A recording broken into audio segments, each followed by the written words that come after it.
Sambil menunggu yang lain yang mungkin masih dalam perjalanan, karena pada sore hari ini kondisi di Tambak Astri hujan deras ya. Kita mulai karena waktu sudah menunjukkan pukul 16.30.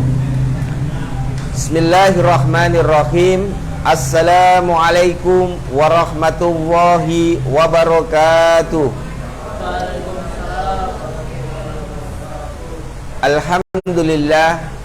Alhamdulillahilladzi anzalas sakinata fi qulubil mu'minin liyazdadu imana ma'a imanihim. Asyhadu an la ilaha illallah wahdahu la syarikalah wa asyhadu anna Muhammadan abduhu wa rasuluh la nabiyya ba'dah. Raditu billahi rabba wa bil islami dina wa bi Muhammadin nabiyya wa rasula. Rabbi zidni ilma warzuqni fahma birahmatika ya arhamar rahimin. Allahumma shayyiban nafian. Alhamdulillah, puja dan puji syukur patutlah kita haturkan kehadirat Allah Subhanahu wa taala yang senantiasa memberikan rahmat dan karunia-Nya kepada kita semua. Pada sore hari ini Allah turunkan hujan sebagai rahmat bagi kita semua. Kedua kalinya salawat serta salam semoga tetap tercurah kepada bimbingan kita Nabi Muhammad sallallahu alaihi wasallam sebagai suri tauladan kita yang telah menunjukkan kita dari jalan kegelapan menuju jalan yang terang benderang, yakni ad-dinul Islam. Anak-anakku sekalian yang dirahmati Allah Subhanahu wa taala, pada sore hari ini kita akan melanjutkan kajian 100 hadis populer untuk hafalan. Pada sore hari ini kita akan membahas hadis yang ke-91. Seluruhnya dibuka kitab hadisnya, diperhatikan, akan saya bacakan matan beserta penjelasannya. Bismillahirrahmanirrahim. An Muawiyah radhiyallahu an qala Rasulullah sallallahu alaihi wasallam may yuridillahu khairan yufaqihu fid din. Muttafaqun alaihi. An Muawiyah radhiyallahu an, dari Muawiyah semoga Allah meridhoinya.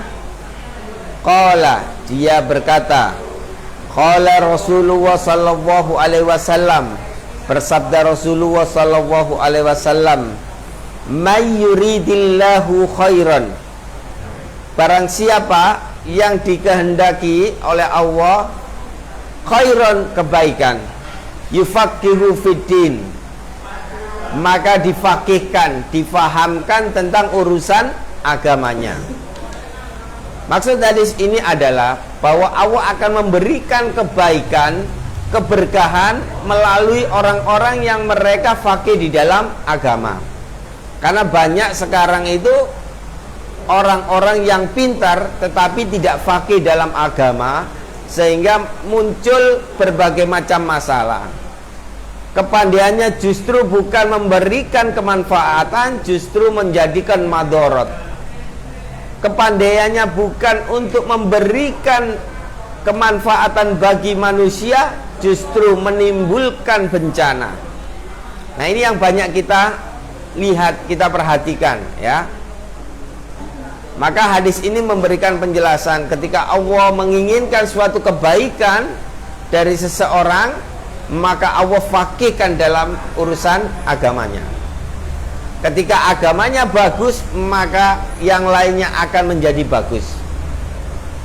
Karena memang orang yang berilmu, orang yang faqih dalam agama ini memiliki derajat, memiliki kedudukan di hadapan Allah dan di hadapan manusia.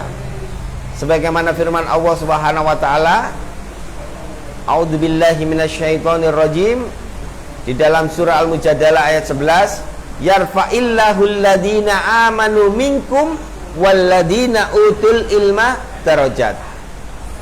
Allah akan mengangkat derajat orang-orang yang beriman dan berilmu. Dengan apa? Dengan beberapa derajat. Nah, jadi orang yang beriman dan berilmu itu derajatnya berbeda dengan orang yang tidak memiliki keduanya. Di ayat lain dikatakan, a'udzubillahi minasyaitonirrajim, kul hal yastawil ladina ya'lamun wal ladina la ya'lamun. Katakanlah wahai Muhammad, apakah sama orang yang mengetahui dengan orang yang tidak mengetahui. Tentunya tidak akan sama orang yang alim dengan orang yang jahil, ya. Dan orang yang alim ini pasti dia akan takut kepada Allah Subhanahu wa taala. Sebagaimana firman-Nya di dalam surah Fatir ayat ke-28, Allah Subhanahu wa taala berfirman, "Innama yakhsyallahu min ibadihil ulama." Sesungguhnya hamba-hamba yang takut pada Allah adalah para ulama, ya. Jadi yang takut pada Allah hanya para ulama. Makanya kalau tidak heran ya, kalau kita menyalakan televisi, tayangan televisi yang ramai saat ini apa dengan apa? Nah, yang ramai itu adalah kalau kita lihat di YouTube, lihat di Facebook, lihat di IG, ya, Twitter, semuanya ramai. Permusuhan antara Mahfud MD dengan anggota DPR. Terkait apa? Terkait dana rakyat 349 triliun. Bukan juta, bukan miliar, tapi triliun. Nah, DPR itu tempatnya orang-orang pilihan. Mereka itu wakil rakyat. Tapi mereka ternyata tidak amanat, sehingga terjadi perseteruan, ya. Jadi kalau kalian lihat tayangan televisi, YouTube, Instagram, Twitter, maka yang sekarang lagi naik daun adalah Mahfud MD lawan DPR. Nah, itu karena apa? Bukan karena bodoh, ya. Mahfud MD itu gelarnya profesor doktor. Begitu pula yang DPR, mereka adalah utusan rakyat karena mereka DPR RI. Tapi kenapa kemudian mereka berseteru? Karena mereka tidak amanah, tidak yufaqihu fiddin, tidak faqih dalam agamanya. Mereka tidak mau amanat yang diberikan tadi ditunaikan dengan benar, sehingga terjadi pertikaian. Mestinya rakyat Indonesia itu sejahtera semuanya, tidak ada orang miskin. Kalaupun ada, hanya kecil. Tapi sekarang hanya 9 naga yang menguasai Indonesia, ya.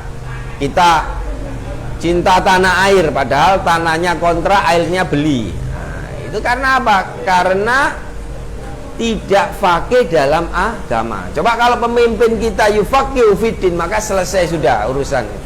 Karena kekayaan alam Indonesia itu luar biasa. Tapi karena Indonesia dikelola bukan orang yang faqih dalam agama, maka rakyat Indonesia sengsara, ya. Kita yang naik motor legenda karisma, ya, bayar pajak untuk beli Robicon, ya, ya, disalahgunakan oleh orang-orang yang tidak bertanggung jawab, ya. Jadi kita bayar motor kita itu harganya kalau dijual mungkin 2 juta sampai 3 juta. Tapi yang menggunakan pajak kita dikumpulkan untuk kepentingan pribadi. Atas zaman saiki, ya, saknya saiki, ya, akhirnya masuk kantongnya pribadi. Akhirnya bisa buat beli Robicon, beli Mugi motor gede, Harley Davidson. Nah, itu kalau dibelikan Karimun dapat 5 itu, ya. Ya. Jadi kalau dibelikan Karimun harga 100 juta, Mugi itu 500 juta harganya. Yang dipakai David itu. Nah, ya. Jadi inilah salah kelola ketika pemimpin kita tidak faqih dalam agama. Maka kalian ini yang belajar agama, yang diberi kepahaman, kita doakan untuk bisa menjadi pemimpin di 10 tahun mendatang, sehingga negara ini tidak jadi hancur. Tapi kalau dibiarkan generasi yang rusak ini nanti dikuasai oleh yang rusak, maka Indonesia tidak akan lama, ya. Semoga kalian nanti diberikan pemahaman yang bagus tentang agama sehingga dapat amanah, dapat mengelola negara. Demikian materi hadis pada sore hari ini. Semoga ada guna dan faedahnya bagi kita semua. Marilah kita tutup dengan doa hamdalah dan kafaratul majlis. Alhamdulillahirabbil alamin. Subhanakallahumma wa bihamdika asyhadu an la ilaha illa anta astaghfiruka wa atubu ilaik. Akhirul kalam, nun wal qalam wa ma yasturun. Wassalamualaikum warahmatullahi wabarakatuh.